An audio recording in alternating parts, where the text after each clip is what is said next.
What do we want? Oh, this is funky.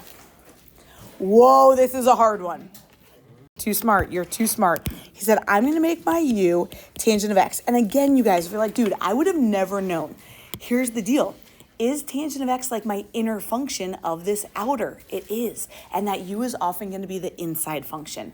E to the tangent of x. Okay, so if you're saying u is tangent of x, Coop, what's du dx? What's the derivative of tangent? Secant squared. Secant squared. And if I throw that dx on the other side, I get secant squared x dx, which a lot of people might be like, how is that helpful at all? But if we think back to pre-calc, what is secant squared the same as? 1 over cosine squared. This is the same as 1 over cosine squared. I might expand this out. You don't have to write this step if you don't want to. I'm just going to expand it out to help us see what our little parts are. Again, you don't need to. But this could be the same as e to the tangent of x times 1 over cosine squared of x dx.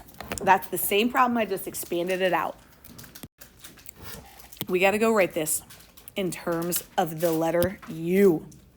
In terms of the letter u. And here's what I know about all my letters of u. I'm going to rewrite my integral. So I'm going to have integral of. Say that again, buddy. Oh, thanks, bud. How can I rewrite e to the tangent of x? That's the same as e to the u, as I like to say, ew. How am I going to rewrite 1 over cosine squared x dx? du. Do we want to change our bounds into u's? We would need to do that right now.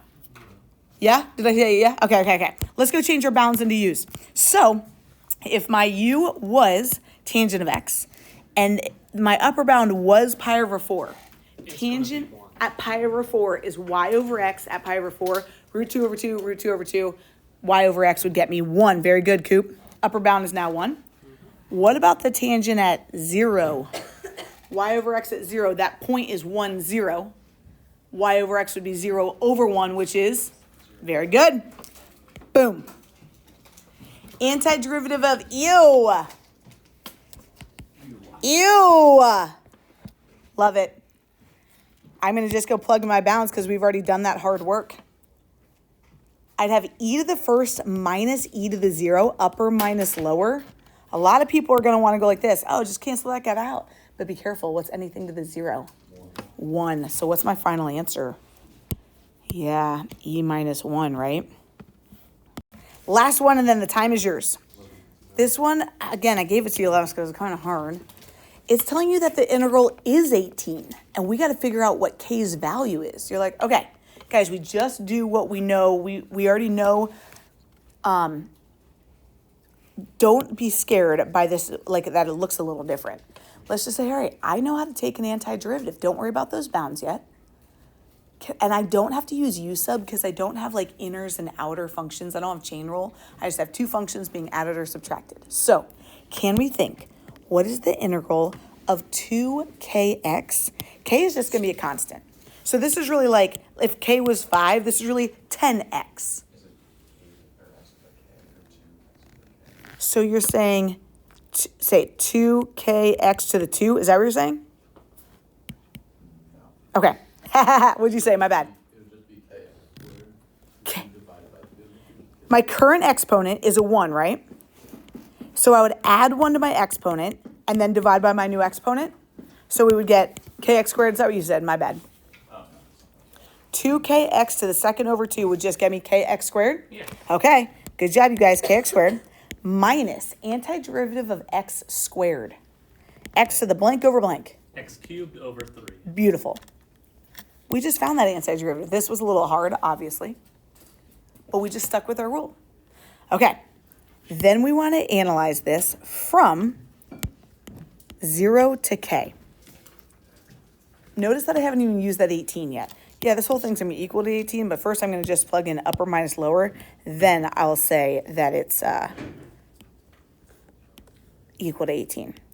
These x's, these bounds, my bad, are needed to be plugged in for x's because of this right here. This dx is letting you know these k's get plugged in for x's. So this would turn into k cubed minus K cubed.